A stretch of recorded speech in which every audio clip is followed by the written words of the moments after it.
आकाशवाणी मध्य प्रदेश से प्रस्तुत है प्रादेशिक समाचार।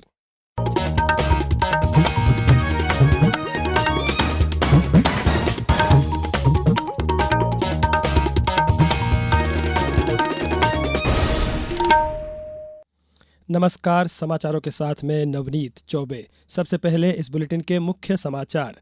प्रधानमंत्री नरेंद्र मोदी ने कहा कि विकास योजनाओं से छत्तीसगढ़ में बहाल हो रही है शांति। उज्जैन के विक्रम विश्वविद्यालय का नाम सम्राट विक्रमादित्य विश्वविद्यालय होगा, मुख्यमंत्री ने की घोषणा। ईद उल फितर का त्यौहार उत्साह एवं उमंग से मनाया जा रहा है। मस्जिदों में आज विशेष नमाज अता की जाएगी और प्रदेश में कहीं कहीं अगले कुछ दिनों में बारिश की संभावना। अब समाचार विस्तार से। प्रधानमंत्री नरेंद्र मोदी ने कल छत्तीसगढ़ के मोहभट्टा और बिलासपुर जिलों में 33,700 करोड़ रुपए की समर्पित विकास परियोजनाओं का उद्घाटन और शिलान्यास किया। ये परियोजनाएं बिजली, सड़क, रेल, तेल और गैस, शिक्षा तथा आवास से संबंधित है। इस अवसर पर जनसभा को संबोधित करते हुए प्रधानमंत्री ने कहा कि छत्तीसगढ़ के नक्सल प्रभावित क्षेत्रों में स्थायी शांति का नया युग देखा जा रहा है। छत्तीसगढ़ का भाग्य बदल रहा है। उन्होंने कहा कि जनजातीय क्षेत्रों के विकास के लिए धरती आबा जनजाति उत्कर्ष अभियान शुरू किया गया है। इसके अलावा अत्याधिक पिछड़े जनजातीय समुदायों के लिए प्रधानमंत्री जनमन योजना चलाई जा रही है। इस योजना के अंतर्गत जनजातीय क्षेत्रों के विकास पर हजारों करोड़ रुपए खर्च किए जा रहे हैं। छत्तीसगढ़ की स्थिति तेजी से बदल रही है।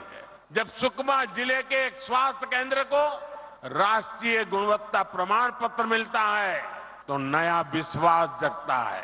जब कई सालों बाद दंतेवाड़ा में फिर से स्वास्थ्य केंद्र शुरू होता है, नया विश्वास जगता है। ऐसे ही प्रयासों के कारण नक्सल प्रभावित क्षेत्रों में स्थायी शांति का नया दौर नजर आ रहा है। राज्यपाल मंगू भाई पटेल ने कहा है कि विक्रमोत्सव का आयोजन भारतीय ज्ञान परंपरा के विभिन्न पहलुओं के प्रकटीकरण के लिए हमारी गौरवशाली विरासत और वर्तमान के विकास का उत्सव है। श्री पटेल ने रविवार को उज्जैन में विक्रमोत्सव अंतर्गत आयोजित कार्यक्रम को संबोधित करते हुए कहा कि यह दिन हमारे लिए एक नए वर्ष की शुरुआत का प्रतीक है। मुख्यमंत्री डॉक्टर मोहन यादव ने कहा कि सम्राट विक्रमादित्य का शासनकाल राम राज्य की याद दिलाता है। हमारी सरकार भी निरंतर जनता की बेहतरी के लिए कार्य कर रही है। उन्होंने विक्रम विश्वविद्यालय का नाम सम्राट विक्रमादित्य विश्वविद्यालय करने की घोषणा की।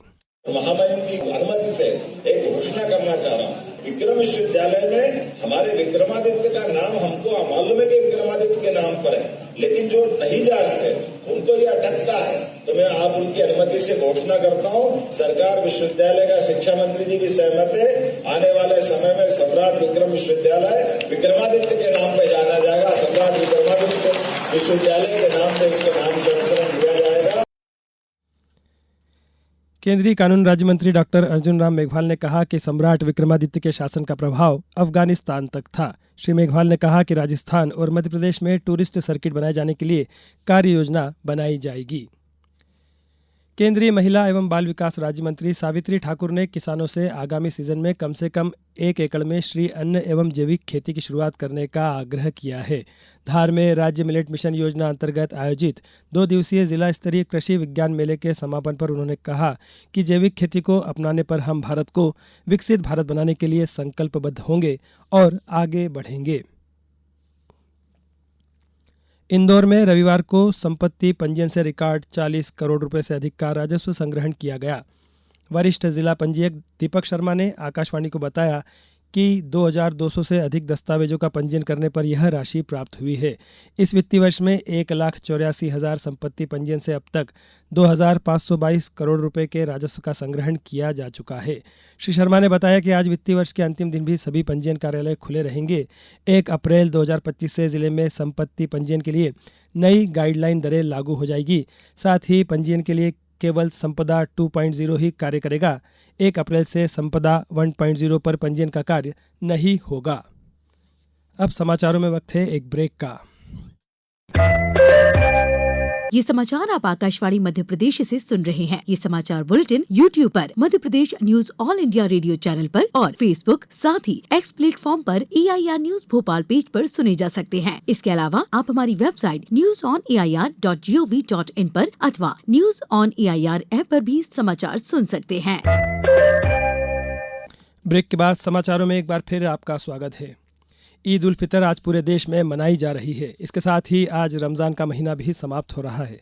इस मौके पर आज ईदगाहों और मस्जिदों में ईद की नमाज अता की जा रही है। राष्ट्रपति द्रौपदी मुर्मू और प्रधानमंत्री नरेंद्र मोदी ने लोगों को ईद की शुभकामनाएं दी हैं।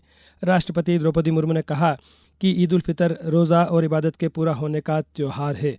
उन्होंने आशा व्यक्त की कि यह पर्व शांति, प्रगति और खुशहाली लेकर आएगा तथा सकारात्मक सोच के साथ आगे बढ़ने की शक्ति प्रदान करेगा। चांद दिखने के साथ ही प्रदेश में ईद की रौनक देखी जा रही है। लोग ईद की मुबारकबाद दे रहे हैं। दाऊदी बोहरा समाज ने कल ईद मनाई। राजधानी भोपाल में सबसे पहले ईदगाह में अब से कुछ देर में नमाज होगी। उसके बाद विभिन्न मस्जिदों में नमाज पढ़ी जाएगी।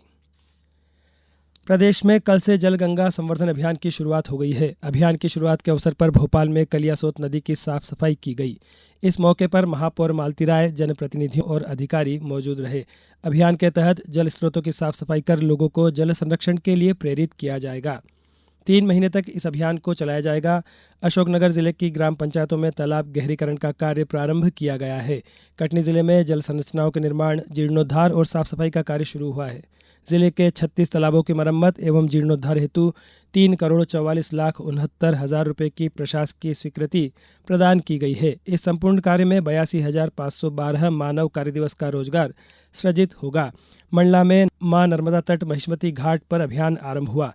रतलाम में ग्राम सेजावता विकास प्रस्फुटन समिति के युवाओं द्वारा सैकड़ों वर्ष पुरानी जल धरोहर ग्राम सेजावता की बावड़ी में श्रमदान कर जल गंगा संवर्धन अभियान का शुभारंभ किया गया। जॉर्डन की राजधानी अम्मान में एशियाई कुश्ती चैंपियनशिप की फ्री स्टाइल स्पर्धा में कल ओलंपिक पदक विजेता दीपक पुनिया और उदित ने रजत पदक जीता। दीपक पुनिया को 92 किलोग्राम भार वर्ग में जबकि उदित को 61 किलोग्राम वर्ग में रजत मिला। दिनेश ने 125 किलोग्राम वर्ग में तुर्कमेनिस्तान के जिया मोहम्मद सपारोव को हराकर कांस्य जीता। भारत ने इस चैंपियनशिप में 10 पदक हासिल किए हैं। इनमें 1 स्वर्ण, 3 रजत और 6 कांस्य शामिल हैं। प्रदेश में आगामी कुछ दिनों में पश्चिमी विक्षोभ साइक्लोनिक सर्कुलेशन सिस्टम की वजह से मौसम बदल सकता है। मौसम विभाग के अनुसार 1 और 2 अप्रैल को भोपाल, इंदौर, जबलपुर, नर्मदापुरम समेत प्रदेश के पूर्वी हिस्से, रीवा, शहडोल संभाग में बारिश, जबकि कुछ जिलों में ओले गिरने और 40 से 50 किलोमीटर प्रति घंटा की रफ्तार से आंधी चलने की संभावना जताई है। इस बीच प्रदेश में कल भी कई जगहों पर तापमान 35 से 40 डिग्री सेल्सियस के बीच दर्ज हुआ। सर्वाधिक तापमान नर्मदापुरम में 40 डिग्री सेल्सियस दर्ज किया गया। राष्ट्रीय अन्वेषण अभिकरण NIA ने एक व्यक्ति को डंकी रूट से अवैध रूप से अमेरिका भेजने में शामिल प्रमुख आरोपी को कल गिरफ्तार किया। NIA ने बताया कि आरोपी गगनदीप सिंह को राजधानी दिल्ली से गिरफ्तार किया गया है। NIA ने कहा कि पीड़ित को पिछले साल दिसंबर में डंकी रूट के जरिए अमेरिका भेजा गया था और उसे इस महीने की शुरुआत में भारत वापस भेज दिया गया। अब कुछ समाचार संक्षेप में। विक्रमोत्सव 2025 के अंतर्गत सूर्य उपासना कार्यक्रम का आयोजन नवीन एवं नवकरणीय ऊर्जा मंत्री राकेश शुक्ला के मुख्य आतिथ्य में भिंड में आयोजित किया गया। झाबुआ के राजवाड़ा चौक पर नववर्ष विक्रम संवत गुड़ी पड़वा कार्यक्रम में महिला एवं बाल विकास मंत्री निर्मला भुरिया शामिल हुए।